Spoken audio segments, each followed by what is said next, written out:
محسوس کرتا ہے مردہ، اسی طرح عذاب کی شدت کو بھی محسوس کرتا ہے، اسی طرح جو کچھ اللہ رب العزت کہلوانا چاہتا کہتا ہے۔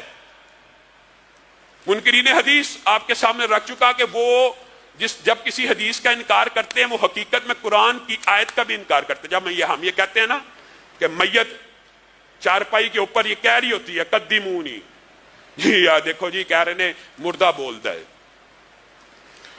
اب یہ بنیادی طور پہ وہ اپنی طرف سے حدیث کا انکار کر رہے ہوتے ہیں، لیکن قرآن پاک کی آیت میں مردے کا کلام موجود نہیں ہے۔ یا لیت قومی یعلمون، یہ کون کہہ رہا ہے؟ ایک مردہ کہہ رہا ہے کہ اے کاش میری قوم جان جائے بما غفر علی ربی، جو میرے رب نے میری مغفرت کی ہے۔ جو منکر حدیث ہوتا ہے وہ منکر قرآن بھی ہوتا ہے۔ وہاں پہ جو کلام ہے شہید یاسین کا وہ میت کا نہیں ہے، عام فہم بات ہے۔ اور پھر جب میت کو قبر میں ڈال دیا جاتا ہے، یہ بھی صحیح حدیث سے ثابت ہے۔ اس کے پہ انکار حدیث کرنے والوں نے بڑی لمبی چوڑی فضول بحث کل آپ کے سامنے اسی لیے رکھا تھا کہ اس انکار کا فائدہ کیا ہے۔ قرآن کی آیتوں کے اندر بھی یہ ساری باتیں موجود ہیں، اس سے ملتی جلتی آیت موجود ہے۔ کوئی ایک بات ایسی ہو جو قرآن کے اندر موجود نہ ہو اس سے ملتی جلتی، اور جس وقت ان کو قبروں میں ڈال دیا جاتا ہے یہ نیک و بد کے لیے برابر ہے، وہ اس وقت قدموں کی چاپ کو سنتے ہیں، جوتوں کی آہٹ کو سنتے ہیں۔ نحمدہ ونصلی علی رسول الکریم، اما بعد۔ سامعین و ناظرین، آپ نے مولانا ہشام الہی ظہیر صاحب کا یہ کلپ سماعت کیا، اور میں نے جب سنا تو مجھے انتہائی تعجب ہوا کہ یہ غیر مقلدین جو تقلید کو بھی شرک کہتے ہیں، اور اپنا عقیدے کی حالت یہ ہے کہ یہ شرک ان دوسرے مشرکوں سے بھی آگے نکل گئے ہیں بیان کرنے میں، ان کا نظریہ بہت آگے نکل چکا ہے۔ آپ دیکھیں، میں یہاں 3 باتیں عرض کروں گا آپ کے سامنے۔ پہلی بات کہ یہ میت جو آپ کہہ رہے ہیں کہ قدمونی قدمونی، وہ میت بول رہا ہوتا ہے، چرپائی پہ میت باتیں کر رہی ہے۔ آپ کا یہ کہنا، ہمارا سوال یہ ہے کہ یہ میت کا وقت کون سا ہوتا ہے، کس وقت تک یہ میت رہتی ہے؟ چرپائی پہ تو باتیں کر رہی ہے، غسل دینے تک ہو، جب تک غسل نہیں دیا جاتا اس وقت تک میت ہوتی ہے، اس کے بعد پھر روح آتی ہے، پھر باتیں کرنے شروع کر دیتی ہے۔ تو کیا اس کو ہاتھ پاؤں اس کے کام کیوں نہیں کرتے، اور غسل اپنی کیوں نہیں کرتی میت؟ آپ کچھ خوف خدا کریں، آخرت کو اللہ کو جواب دینا ہے، لوگوں کو گمراہ نہ کیجئے، لوگوں کے عقائد خراب نہ کیجئے۔ دوسری بات، جب تک میت باتیں کر رہی ہو، تم کہتے ہو باتیں کر رہا ہے، جب تک بندہ کوئی بھی باتیں کر رہا ہو اس وقت تک اس کا جنازہ نہیں پڑھا جاتا، اسے دفنایا نہیں جاتا۔ مولانا، جو آپ تقریر کر رہے ہو، آپ واز کریں، آپ بیان کرتے رہیں، آپ کے ہاتھ پاؤں سب کچھ کام کر رہے ہیں، آپ کو کوئی نہیں دفنائے گا، آپ کو کوئی جنازہ نہیں پڑے گا۔ جنازہ تب پڑھا جائے گا جب روح نکل جائے گی، جب روح نہیں ہوگی۔ اب وہ باتیں کر رہی ہے میت، روح اندر موجود ہے، آپ جنازہ پڑھ رہے ہیں، عجیب بات ہے۔ پھر آپ نے جو دلیل پیش کی، قربان جاؤں آپ کی دلیل پہ بھی، مولانا آپ نے بہت دھوکہ کیا ہے، آپ نے لوگوں کو گمراہ کرنے کی کوشش کی ہے، بہت بڑا آپ نے دھوکہ کیا ہے۔ آپ نے جو دلیل پیش کی کہ یا لیت قومی یعلمون، سورہ یاسین کی جو آیت پیش کی، اس آیت میں یہ جو باتیں ہو رہی ہیں، یہ میت باتیں نہیں کر رہی، میت تو وہاں پڑی ہے، وجود اس کا اس دنیا میں پڑا ہے، یہ جنت میں روح باتیں کر رہی ہے، روح۔ آپ پڑھے اس واقعہ کو، آپ نے مطالعہ کیا ہوتا، تفسیروں کو دیکھا ہوتا تو کبھی یہ بات نہ کرتے۔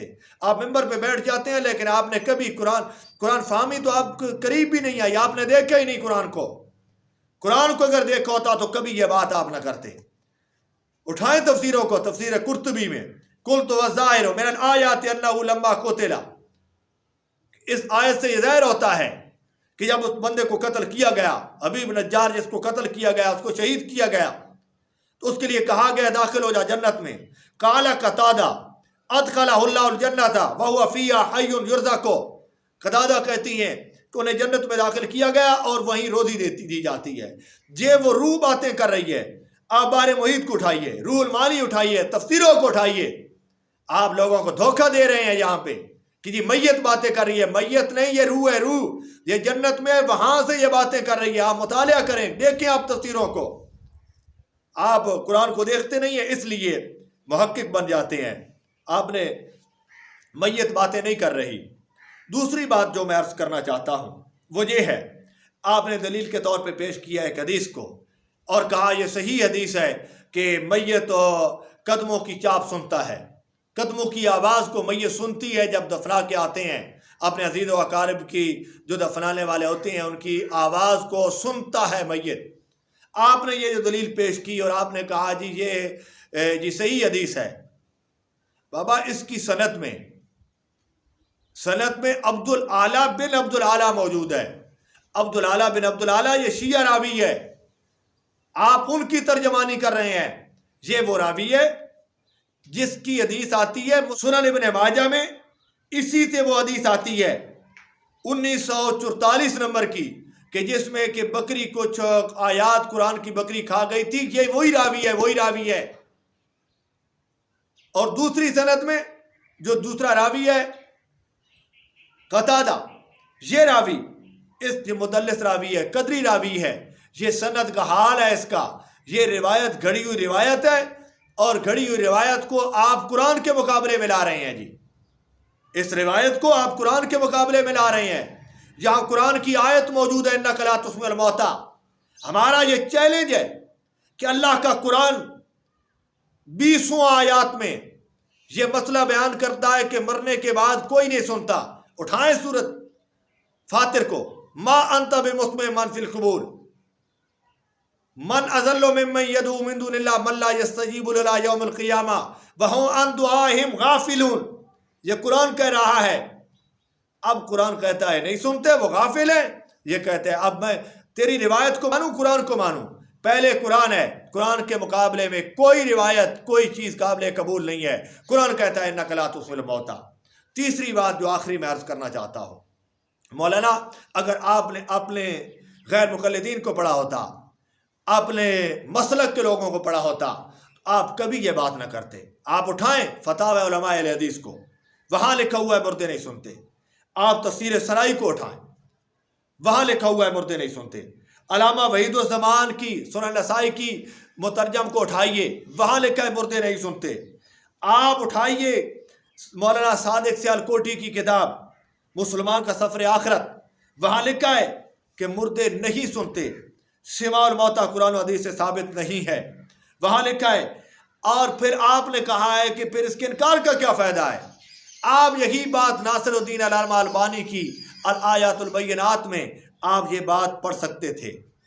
وہاں لکھا ہوا ہے، وہ کہتے ہیں وَمِنَ الْمَعْلُومِ أَنَّ الْاعْتِقَادَ بِأَنَّ الْمَوْتَ يَسْمَعُونَ هُوَ السَّبَبُ الْأَقْوَى لِوُقُوعِ كَثِيرٍ مِنَ الْمُسْلِمِينَ الْيَوْمَ فِي شِرْكِ الْأَكْبَرِ. آپ پڑھیں اس بات کو.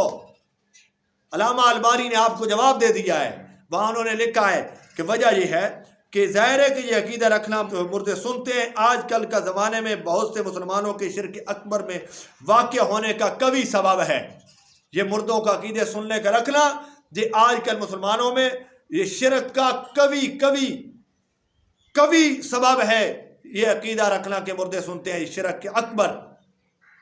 اور پھر کہتے ہیں ان السبب الاقوى الموجب لها عند من دخل من المسلمین ان ما هو الاعتقاد بان الموتى يسمعون.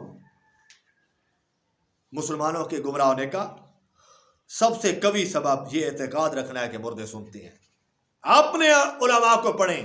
اپنے علماء تیرے کہتے ہیں کہ اس طرح کا عقیدہ رکھنا یہ شرک کے گمراہ لوگوں کا گمراہ ہونے کا قوی سبب ہے یہ گمراہ ہونے کا. اس لیے توبہ کریں، اللہ کے قرآن کو پڑھیے، اللہ کے قرآن کو سمجھیے.